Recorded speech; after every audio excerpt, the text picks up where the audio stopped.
Forensic lab కాలిపోయింది కదా, 3 రోజులైతుంది. ఇప్పటివరకు అసలు అందులో ఏం ఫైళ్ళు కాలినాయి, ఏం జరిగింది, ఎప్పుడు ప్రమాదం జరిగింది, మొత్తం దాంట్లో ఉన్న సర్వర్ రూమ్లలో ఉన్న పరిస్థితి ఏంది, లేకపోతే లోపలున్న ఫైళ్ళ పరిస్థితి ఏంది, ఫిజికల్ కాపీల పరిస్థితి ఏంది, ఆ డివైజ్ల పరిస్థితి ఏంది, దీని మీద ఈ రోజు వరకు ప్రభుత్వం నుంచి ఒక క్లారిటీ రాలే. ఇగో ఇక్కడనే చాలా మందికి అనుమానాలు వస్తున్నాయి. బీఆర్ఎస్ పార్టీ దీన్ని కుట్ర అని ఎందుకంటుంది, అధికార పార్టీ కుట్ర ఏం లేదు అని ఎందుకంటుంది. రెండింటి గురించి మాట్లాడదాం. మాట్లాడడానికంటే ముందు ఛానల్ని చాలామంది వీడియోలు చూస్తున్నారు కానీ చాలామంది సబ్స్క్రైబ్ చేసుకుంటలేరు. వీడియో చూస్తున్న వాళ్ళల్లో 90% మంది ఖాళీ వీడియోలను చూస్తున్నారు, సబ్స్క్రైబ్ చేసుకుంటలేరు. ఛానల్ని ఖచ్చితంగా సబ్స్క్రైబ్ చేసుకోరు. ఇక ఈ 4-5 రోజుల నుంచి అంటే జరగాల్సినంత ఇంకా ఎక్కువ చర్చ జరుగుతలేదు, లేకపోతే ప్రభుత్వం కూడా దీని మీద ప్రాపర్గా అంటే కరెక్ట్ స్టేట్మెంట్ ఇవ్వడము, లేకపోతే పోలీస్ శాఖ కూడా ఆ రోజు మాట్లాడి ఇంకా వదిలేసినాం అన్న లెక్క దీని మీద చేస్తున్నారు. కానీ నిజానికి అంతా వదిలేయాల్సినటువంటి ఇష్యూ కాదు, చాలా కీలకమైనటువంటిది. అగ్ని ప్రమాదం జరిగింది కదా, ఆ ల్యాబ్లో జరిగినటువంటి ప్రమాదం చాలా కీలకమైంది. ఎందుకంటే కీలకమైనటువంటి ఫైళ్ళు ఉండేటువంటి చోటది రాష్ట్ర ప్రభుత్వం ఆధీనంలో ఉంటుంది. కానీ కాంగ్రెస్ నాయకులు ఒకరిద్దరు నిన్న ముందు ఏం మాట్లాడతారంటే, ఒక నాయకుడు ఒక ఛానల్ టీవీ డిస్కషన్లో ఏమంటారంటే ఇది కేంద్ర ప్రభుత్వం పరిధిలో ఉంటారు అంటారు.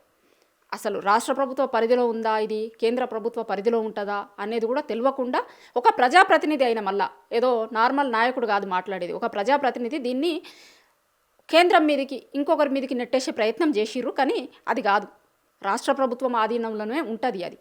అట్లనే ఈ ప్రమాదం మొత్తం కూడా ప్రతిపక్ష పార్టీ వాళ్ళ మీదకి నెట్టేసే దొబ్బేసే ప్రయత్నం కూడా ఇంకా కొంతమంది చేస్తున్నారు. ఒక ఎంపీ ఏం మాట్లాడతాడంటే, ఫోన్ ట్యాపింగ్కి సంబంధించిన డాక్యుమెంట్లు ఉన్నాయి కదా దాంట్లో, కాబట్టి ప్రతిపక్ష పార్టీ వాళ్ళే చేసిర్రు అని ఎందుకు అనుకోవద్దు, అట్లాంటి అనుమానాలు కూడా ఎందుకు ఉండొద్దు అని అంటాడు. ఇక్కడ ఎవరైనా సరే ఒక క్వశ్చన్ అడుగుతారు ఆయన దానికి, కనీసం జనాల నుంచి ఇట్లాంటి క్వశ్చన్ వస్తుంది అనేది కూడా తెలుసుకోకుండా ఇప్పుడు అది రాష్ట్ర ప్రభుత్వ ఆధీనంలో ఉంది, హోంమంత్రి ఆధీనంలో ఉంటుంది. హోంమంత్రి కూడా రాష్ట్రానికి సీఎం రేవంత్ రెడ్డి గారి దగ్గరనే ఉన్నది హోంమంత్రి.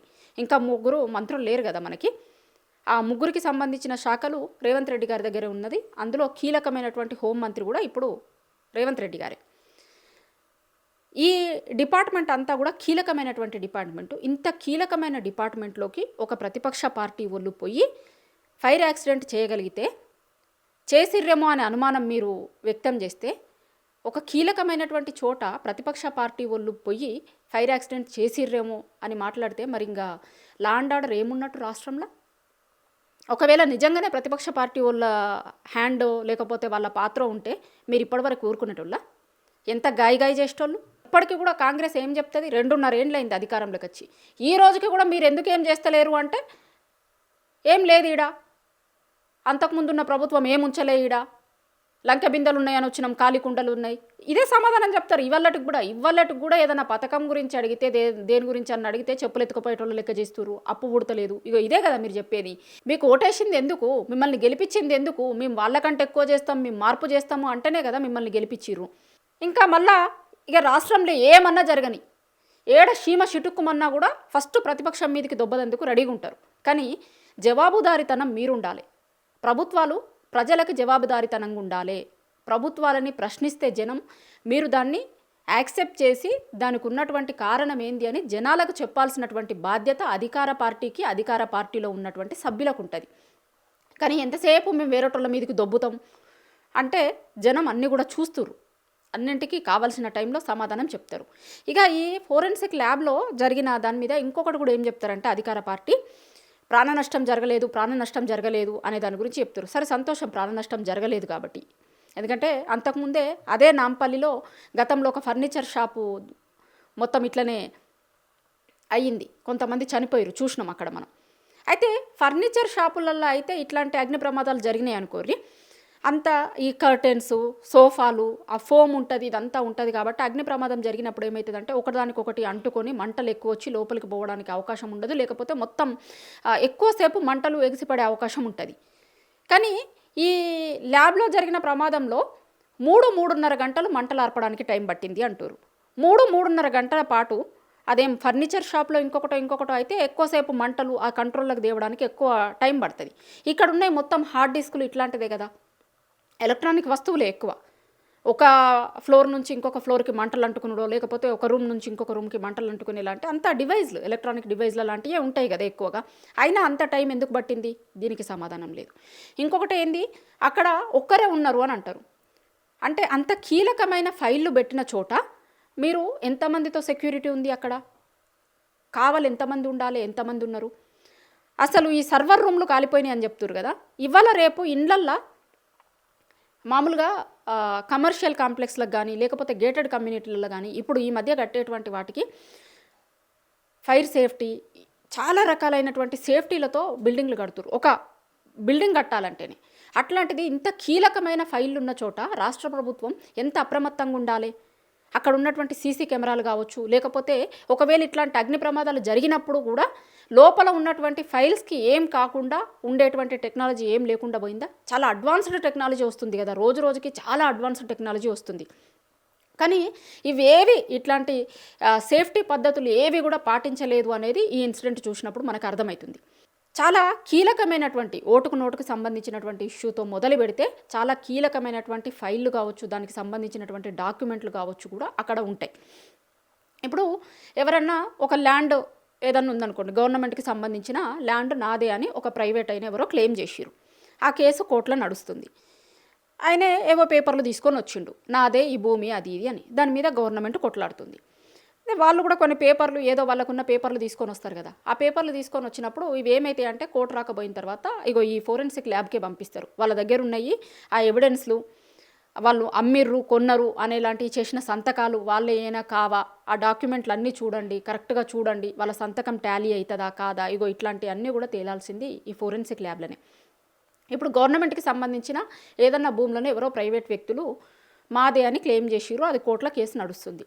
ఆ ఆధారాలన్నీ ఇప్పుడు వీళ్ళకి ల్యాబ్కి ఇచ్చారు. ఆ ఆధారాలు మొత్తం ధ్వంసమైనవి. ఏం చేస్తుంది ఇప్పుడు ప్రభుత్వం? మీ దగ్గర ఉన్న ఆప్షన్ ఏంది? దానికి నేనే ఓనర్ని, ఆల్రెడీ నా దగ్గర ఉన్న ఆధారాలు మొత్తం ఇచ్చిన గవర్నమెంట్కి, అది ల్యాబ్లో టెస్టింగ్కి పంపించిర్రు. ఇప్పుడు ఆ ఆధారాలు లేవు, గవర్నమెంటే పోగొట్టింది ఆ ఆధారాలు. నా దగ్గర ఉన్న ఆధారాలు అయితే మొత్తం ఇచ్చేసిన, ఇప్పుడు ఆ భూమి నాకే ఇయ్యిర్రి అని ఆయనే కోర్టులో వాదించుకుంటాడు కదా. ప్రభుత్వ భూములకు సంబంధించి కూడా ఇట్లాంటివి జరిగే అవకాశం ఉంటుంది కదా. మరి అట్లాంటి కీలకమైనటువంటి ఫైళ్ళు ఉన్న చోట రాష్ట్రం మొత్తంకి సంబంధించిన అన్ని ఫైళ్ళు, ఎక్కడ రాష్ట్రంలో ఏ జిల్లాలో ఏదో గవర్నమెంట్కి సంబంధించినటువంటి భూములు కావచ్చు, ఫోర్జరీలకు సంబంధించినటువంటి ఇష్యూస్ కావచ్చు, ఇట్లాంటి ఏం జరిగినా కూడా ఇదే ల్యాబ్కి రావాలి. ఇది ఒక హైదరాబాద్కి సంబంధించింది కాదు, మొత్తం తెలంగాణకి సంబంధించిన డాటా మొత్తం స్టోర్ చేసినటువంటి ఏరియా. ఆ ఏరియాలో అగ్ని ప్రమాదం జరిగితే ప్రభుత్వం స్పందించాల్సినటువంటి తీరిదా? ఏదో లైటర్ వేళ తీసేస్తున్నలాగా, లేకపోతే అసలు ఏమీ జరగలేదు అన్నలాగా, దీన్ని ఏదో చాలా చిన్న విషయంలాగా, ఇంత పెద్ద విషయం జరిగితే దాన్ని చిన్న విషయంగా చూపించేటువంటి ప్రయత్నం ప్రభుత్వం ఎందుకు చేస్తుంది? ఇగో ఇక్కడనే మాకు అనుమానాలు ఉన్నాయి అనేది ప్రతిపక్ష పార్టీ వాళ్ళు చెప్తారు.